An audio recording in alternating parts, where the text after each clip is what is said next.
Aloha and welcome to Sister Girl Read the Bible, a community of women who decided to grow closer to God through reading one chapter or chapters of the Bible each day. Every day except Sunday, we'll post a video or audio recording of our daily teaching from Scripture from different leaders. Now, whether you're watching our Sister Girl Read the Bible video online or listening to our podcast, this is the place for you to be equipped, empowered, and encouraged. And if you're joining us for the very first time, we like to extend to you an extra warm welcome.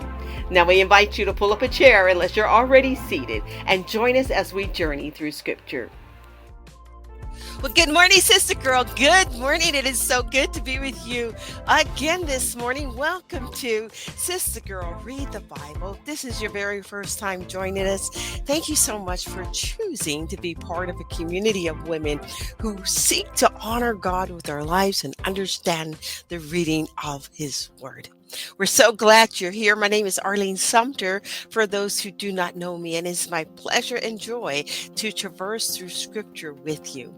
Well, today our Scripture reading is Deuteronomy chapters 23 to 25. And in these verses, we are continuing to learn about the ceremonial law. How fun is that? How fun is that?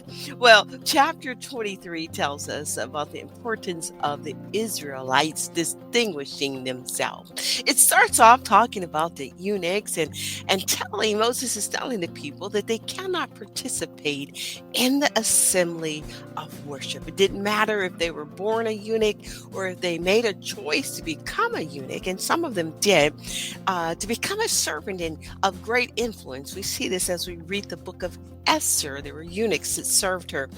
It doesn't matter how they were a eunuch.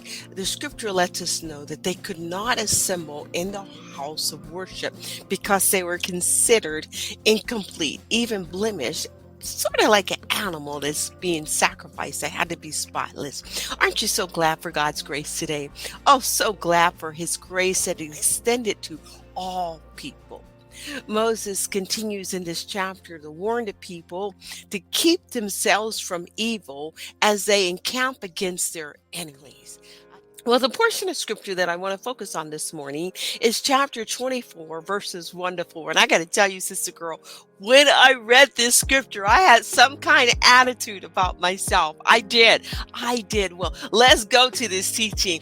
In this portion of scripture, we're learning about the law that pertains to divorce. Overall, and I'm just going to give you an overview. You can read it. You probably already read it. Overall, the scripture tells us that if a man no longer finds favor with his wife or found some sort of indecency with her, that he could do three things. He could write a certificate of divorce.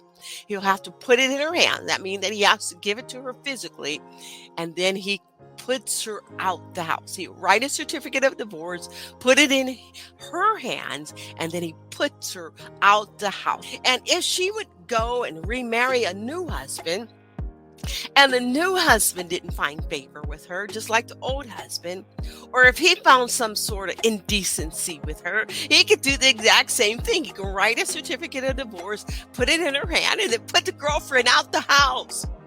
And if that second husband dies, the scripture tells us very clearly that the first husband could not take her back.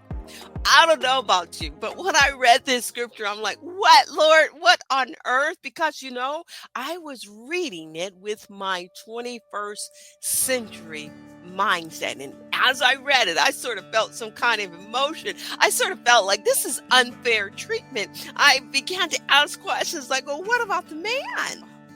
In ancient Jewish history, we know that women were the bottom of the totem pole. They were the lower class citizens. They were inferior. They were subordinate. The man is the one who held all the rights. Therefore, In that culture, if the wife lost favor with the husband or he recognized some indecency with her. Now, this was not adultery, because if it was adultery, the girl would have been stoned to death. This is indecency. Perhaps she was dressed inappropriately. Perhaps there was some indecent exposure. Maybe she let her hair out and she wasn't supposed to let her hair out. Whatever it was, he could divorce her. But as I reflected deeper upon the scripture and placed it in cultural context, this is when I saw God's great love for his daughters. You see, in that culture, wife swapping was very common, especially among the pagans, those who did not worship Jehovah, those who the Israelites lived among. It was very common for a man to divorce his wife, and then she goes to another man, and then say, for instance, he divorces her or he dies, that the first husband would then take her back. It would be this wife swapping. He would do it over and over and over again. He would divorce her, give her papers of divorce in her hand, send her away, and then he would want her back. Send her away, divorce her, and then he would want her back. This was not uncommon for this to happen. And as a result, women were viewed as a piece of property. They were exploited. However, now, as we come to this portion of scripture, God sort of steps in, doesn't he? He steps in and he goes, no more. No more. This is my daughter. This husband cannot take his wife and put her away, give her a certificate of divorce, and take her back over and over and over again. I will not have my daughter shamed. I will not allow my daughter to be treated as such, because I love her too much. She is not a piece of property. She is not to be exploited.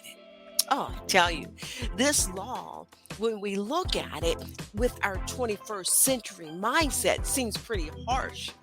It seems like it's against women, but actually it's elevating the women's dignity. Aren't you glad about it? It's elevating the women's status. God is looking down and he's saying, I love her and you will not treat her as this. I don't know about you, but after I understood the context of this scripture, I went, oh God, thank you so much for loving us. So I want you today to take time to meditate on this verse of scriptures and God's great love for you, and then talk about how you've experienced his love towards you lately, how you've experienced his protection towards you lately, because just as he loved his daughters then, he loves us ever so much more today. All right, God bless you, sister girl. I'll talk to you tomorrow. Allah.